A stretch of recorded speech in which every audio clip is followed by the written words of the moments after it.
Moving from Arnold to Peter Jennings' second story, since they're setting the agenda, I want to go to the Rush Limbaugh business for just briefly here, because something happened in the coverage of the Rush Limbaugh story that is interesting. At least I found it interesting. I want to play for you a sound bite and I could play lots of them, but I want to use this one to illustrate something and see if you agree or disagree, okay? It's fair game here. Now, Rush Limbaugh, problems with what he said about an African-American quarterback, okay? Whether or not you agree with it or not, there are problems over it. It led to his actually resigning his job, so obviously there were problems with it. Beyond that, there's... Not his radio job. His ESPN job. Right, his ESPN job. Now, let's hold the business about the drug business. Or let's hold that for just a second. And let's just stick with the controversy topic. And let's go to Nightline last night, which did the entire show on Rush Limbaugh. And I think something happened at the very beginning of Nightline, which wasn't intended. It certainly was not Ted Koppel's intent to reveal something about Ted Koppel. But I want to play for you this, and I want you to see if you have the same reaction. This is a very short clip. It's from the very beginning, and listen carefully for what it reveals about not Rush Limbaugh, supposedly the topic of Nightline, but what it reveals about Ted Koppel. Listen. When you say he's a good and decent man, I don't know him that well personally myself. I have no way of judging one way or the other, but I must tell you, I often listen to him when I'm driving into work, and what I hear on the radio is frequently, I don't want to say hateful, that's going a little too far, but he says and does things on the radio that are so disparaging of homosexuals, African Americans, the homeless. As I say, I think it's clearly part of the act, but it's not gentlemanly, it's not kind. No. I would ask you, is what Ted Koppel said true? And do you believe that Ted Koppel often listens to what Rush Limbaugh says? And if he does listen, do you wonder how he got that picture?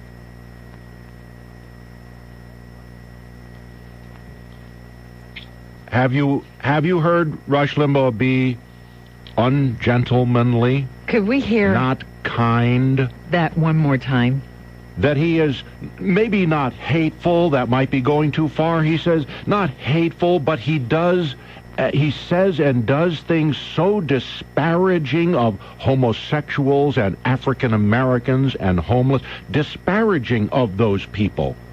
Is that what Rush Limbaugh engages in? Have you heard Rush do that? He says it's certainly not gentlemanly. Not gentlemanly. Now, that's very interesting, because we know Rush, and I would say to you that he is quite a gentleman. He is a very quiet person in person, and the main feeling you would have is that he's a very gentlemanly person. Even when I hear him on talk radio, I think he's more gentlemanly. He may not be your cup of tea politically.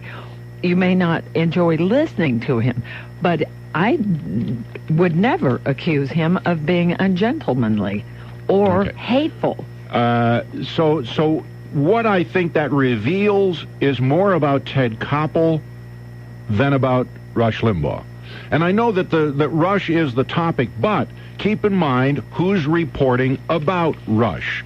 And in the mainstream media, you have to take with a grain of salt sometimes what people report, because if Ted Koppel says, "I often listen to him and here's what I hear," and then he describes to you what he hears and it doesn't jibe with what you hear, then what does that say about the rest of the entire half hour of program about that topic?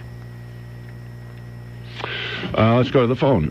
Kent is on TUI. Good morning, Kent. Welcome. Good morning, Don. Good morning, Roma. Yeah, I often listen to Rush Limbaugh. I'm not a supporter of his, but I often listen to him, and I hear the same thing Ted Koppel hears. I can give you examples if you care to hear them. Okay. The quote. Give me the quotes where he says something that is so disparaging. Okay, do you remember when John Rocker made his comment in New York? Yes, of course. Rush couldn't wait to go defend him. He doesn't know John Rocker, but anytime something like that comes up, he can't wait. No, hold on a second. You're reading somebody's mind. You don't know that he couldn't wait, because he did wait. He had to wait until his program was on. He was up there first thing that morning on his show. Yeah. Let's take another one. Okay. Charles Barkley made a comment which I thought was rather stupid about them changing the course of Augusta so Tiger Woods wouldn't have such an easy time winning. Rush couldn't wait to go out and defend Augusta National because he knew those people were not like this. Based on what? If it walks like a duck, if it quacks like a duck, the man is a bigot. So you think he is a racist? That what he said was not racial, but... I listen to Rush Limbaugh to hear what he's up to because he's a dangerous individual. And yes, that is what he's up to. Wow. He's divisive, he's a bigot, and he's bad for this country. Wow. Okay. Okay. Thanks, Kent. Appreciate your call. Obviously, Kent and Ted Koppel were listening to perhaps a different person than I was listening to. All right. We're getting email from people saying, why does he use the word axe instead of ask if he's not racist? It's 7:20 at WLS. Ted Kennedy says President Bush is a liar, but I think he's all rat. Terry O'Brien, now at a new time, 9 to noon Sundays on News Talk 890 WLS. I must tell you, I often listen to him when I'm driving into work, and what I hear on the radio is frequently, I don't want to say hateful, that's going a little too far, but he says and does things on the radio that are so disparaging of homosexuals, African Americans, the homeless. As I say, I think it's clearly part of the act, but it's not gentlemanly, it's not kind. No. Okay, 7:26 at WLS with Don Wade and Roma. And I want to go to Shannon, who's on 355. Hi, Shannon. Welcome to WLS. Good morning, Shannon. Hey, good morning. How you guys doing? Good. Hey, I've never, and I don't know what station Kent was listening to, but I have never heard Rush say any racial remarks or anything like that. Not even close. And as far as him saying about homosexuals, yeah, Rush doesn't believe that it's moral to be homosexual, and neither do I, and neither do a whole lot of other Americans. Does that make him hateful? How does that make him hateful? Well, so is the question whether if you disagree with him, do you think he's hateful? No, he's not hateful at all. And he is, like Ken said, he is a dangerous man because he does tell the truth. He doesn't believe in affirmative action. And, you know, the left-wing liberals, you know, want to come and say, "Whoa, he's a hateful guy," and, you know, he is racist because he doesn't believe in affirmative action, and he's not all for Jesse Jackson, and he doesn't believe in gay marriage and all of that other garbage. You know, I want to know, how is that hateful, because I have the same view. I don't hate homosexuals. I don't hate people of other race, but I don't believe that they should get special privileges and rights. Okay, thank you. Here, the business of it, you know, you can agree or disagree on issues, and that's fair game. But when he tosses in, it's not gentlemanly. I can't think of an instance when Rush Limbaugh, in all the years that I've heard him, has been less than a gentleman. He can disagree with you, and you can be passionate about an issue, but it's quite different than the kind of people who they call you a jerk, they hang up on you, they call you an idiot, you're a nincompoop, you're stupid, you're. But he's got Rush bigger problems now. He has that investigation for drug use. I know. And they have corroborated that there is an investigation going on and that he is a part of it. He says he will cooperate. It'll be very interesting to hear his show today. He will be back on the air. Yesterday he was off because he had to speak at the NAB. The National Association of Broadcasters was honoring him of such a day of irony Wow. Look. So I'm sure that will be absolutely fascinating to hear him have to deal with this today. And we all know he went through a great deal of pain because of physical problems. So who knows about the painkillers? Right. We will find out more. Let me try to be as clear as I can about my position on this. It's not my job to defend Rush Limbaugh. Rush Limbaugh is a big guy. He can defend himself, and he has taken on a lot of controversial issues, and it's his job to defend himself. The only point I'm making here is Ted Koppel's perception, I think, skews his ability to accurately report the story. If Ted Koppel sees this guy as disparaging, as ungentlemanly, as unkind, as being unfair to these various groups, then his whole report is going to be skewed a certain way. He said this right at the beginning, right up front. So to me, it put in question the entire Nightline presentation. It makes me wonder, because there are big mouth bores who do talk radio shows in this country. And Rush Limbaugh is not one of them. You may not agree at all with his conservative points of view, but I would never accuse him of being ungentlemanly. Okay. All right, we got to do this. The news. We have the 500. All right. I wanted to, before we move on to the funeral director story, I wanted to make a quick mention, because I don't want the morning to go by without this important, I think, point being made, and it goes to media credibility. And when you get into controversial issues, credibility is what counts. And that's why I brought up Ted Koppel and the fact that I thought it revealed something about a bias. Let me go to another two pieces of information that I think are shameful.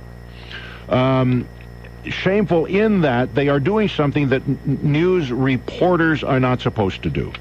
One is the ABC report last night on Rush Limbaugh. And it was from right here in Chicago, wasn't it? There was a piece, and I believe it's Dean Reynolds. Do you have the Dean Reynolds piece?